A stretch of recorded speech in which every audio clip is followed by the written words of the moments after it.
alaykum, hammalaringga Navro'z ayyomi muborak bo'lsin. Ilohim har bir xonadoningizda mana shunday to'kin sochinli qutbaraka arimasin.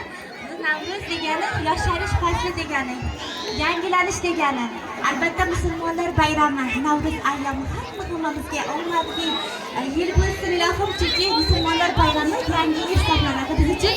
Ilohim har bir xonadoningizda sirpriz bo'lib to'y marosimlaringda ishtirok etish nasib eylesin.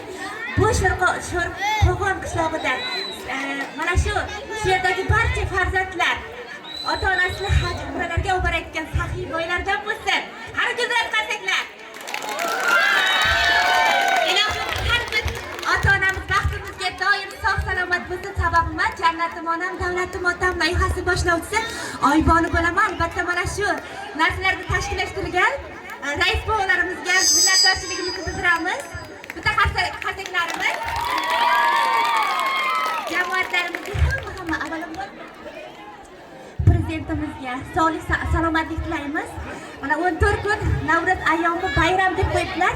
Ilohim har bir xonadonimizda tinchlik, totuvlik bo'lsin. Ana endi sizlar uchun bugun quvonch bilan, shodlik bilan boshlaymiz bu yilni. Hammamizni mana shu sahnaga chorlab qo'raman. Hammalaring bugun nima betarmazi deydi. Hammalaring o'yinga